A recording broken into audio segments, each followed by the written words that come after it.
Chapter 23, Saturday, March 24th through Sunday, March 25th. Money saved, $251.82. From looking at the place, you wouldn't have known Lexi and I had spent the entire weekend cleaning Dad's apartment just 2 weeks ago. A pizza box sat on the kitchen table. 3 bags of garbage needed to be taken to the dumpster, and some dishes in the sink needed to be washed. "Really, Dad?" I said. "You couldn't tidy up a little? And why does it always smell like peas in here?" Dad sat on the couch, putting his feet up and lying back. "I've been busy, but now that you guys are here, I thought you'd like to help straighten up. And I like peas." "No time to help, Dad," said Lexi. "I need to make signs." She had brought both her regular suitcase and a giant portfolio filled with her art supplies. She hurried into her bedroom to work. "I hoped you could do some dusting," began Dad, but Lexi was gone. He looked straight at me.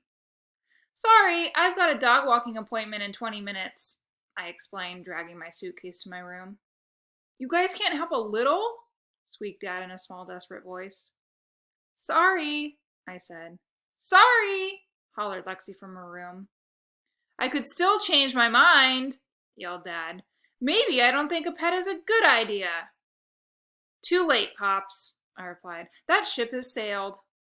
Dad stood in the hallway outside our rooms. I didn't like to unpack when I visited, because that just meant I had to pack again in a day or two.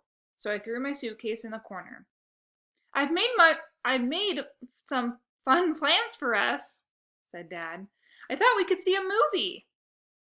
"Sorry, I'm too busy," I said. Lexi yelled, "Me too." "Lexi, we could go shopping," shouted Dad. "Sorry," yelled Lexi. "Otto, we could play soccer," he pleaded. "Sorry," I said. "We could play sorry," said Dad, referring to his favorite board game. "Sorry," I said, and then quickly muttered, "No thanks." Dad stood in my doorway with a frown on his face. He usually acted like he had to do some sort of father-kid bonding when we visited, since we only saw him every other week. But this was the home stretch. I didn't have time for parents. I had responsibilities now. I couldn't play games. But I had to admit that playing soccer and sorry sounded fun. "How's saving money going?" Dad asked as I hurried past him. "Good. You know I always wanted a dog myself." "I know, Dad," I said, heading to the front door. He followed me. "I thought we could go out to eat tonight," he said. "I doubt I'll have time. Maybe we could just order in a pizza." I looked at his kitchen table and the pizza box sitting on top of it. "If you're not sick of pizza, that is." "You know, I really need help cleaning out the storage closet downstairs," said Dad. "Really." I started to answer, but Lexi appeared in the hallway before I responded. "I'll do it. How much does it pay?" "It doesn't pay anything. I just need help," explained Dad. "Oh, then, no thanks," said Lexi, disappearing back into her room. "Don't look at me," I said, holding my arms up after Dad turned to me and threw me an eager smile. "I'm booked." I walked out of the apartment. I shouldn't have to pay my own kids for quality father-child bonding time," Dad cried after me, but I was already hurrying down the hall. Although I did have one of his trash bags in my hand, I figured I could toss it in the dumpster on my way out. It was the least I could do. When I arrived back at the apartment after dinner time, Lexi was in her room and Dad was eating pizza by himself on the couch. I grabbed a slice and leaned back on the recliner next to him. "How was dog walking?" asked Dad. "I'm impressed. Both you and Lexi are working really hard." "If I don't work hard, we'll get a cat." I raised my voice so Lexi could hear me. "And we're not getting a cat." "We are not getting a dog," she yelled back. Dad's apartment has thin walls. "Growing up, your Aunt Rosalind wanted a cat," said Dad, "but I wanted a dog, just like you." "What happened?" I asked between pizza bites. I needed to eat fast so I could make my final appointment, which was across town. Staying with Dad meant longer bike rides to get to my dog walking gigs. Half my time was spent traveling. I wish Dad lived closer to Mom's house. We couldn't agree, so we got neither. I ended up getting a turtle, and I didn't know how to feed it, and dumped the entire box of turtle food on its head, and it suffocated. I was only about 5 years old. It's much better having a dog, I agreed. You probably couldn't buy enough dog food to dump on its head and kill it. Probably not. Any pizza left? Asked Lexi, entering the room. She snagged a slice and plunked down on the couch. I couldn't help notice all the paint and glitter on her hands. There was some in her hair and on her nose, too. Done for the night? Asked Dad. We could still catch a movie. Just taking a 5-minute break, explained Lexi. I need to get going. I took a final slice for the road. Maybe next time, whimpered Dad, frowning. As long as Fluffernutter can come along, said Lexi with a giggle. We are not getting a cat, I yelled as I stepped into the hallway. We are so not getting a dog, Lexi screamed back at me. You'll see, I yelled, slamming the door. This is war, you know. But the door closed. I'm not sure if she even heard that last part. The next day, Dad didn't seem too disappointed we were leaving, although he had his game of sorry sitting on the counter when we woke up. He put my glass of morning orange juice next to it and said things like, I'm sorry you can't stay, and sorry you have to work so hard. I pretended I didn't understand what he was getting at. When we got back to Mom's house, Lexi needed to run out and buy more art supplies. She goes through them faster than I go through candy the day after Halloween. We passed each other on the staircase. Dad seemed pretty bummed we were so busy, Lexi said. I nodded. Only a few days left, though. I can't believe you turned down the chance to go shopping. She smiled. There's a first time for everything. Are you getting close to $500? Very close, I assured her. Any minute now. Really? Lexi laughed. Any minute? You mean in 2 minutes you're going to have $500? Fine, not any minute, I admitted. But soon, sooner than you, I added, squinting my eyes. I hated when Lexi acted nice to me. You shouldn't be nice to the enemy during war. It's just confusing. Lexi smiled and waved as she ran downstairs, but I glared at her the whole way. I had to be tough, unforgiving, vicious. That's what war is all about.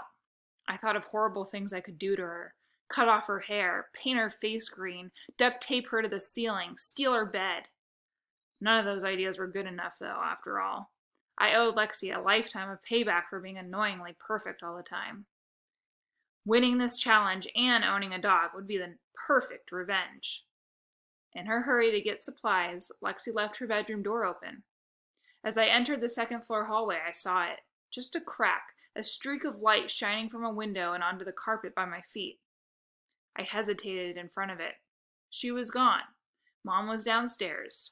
Somewhere in her room was a pile of money. How close was she? I kept imagining her riches, piles of gold coins raining down like from a waterfall. I needed to know. Just a peek. Did I have a chance of winning this war? So I crept noiselessly into her room. I knew she would kill me if she ever found out. Mom would probably let her. So I had to be careful. I wasn't going to do anything bad. Just count her money, that's all. See how close she was. And if she wasn't close, I could breathe a little easier and worry about my own money earning. Her room was a world of sparkly glitter. There were a half a dozen signs in various states of creation.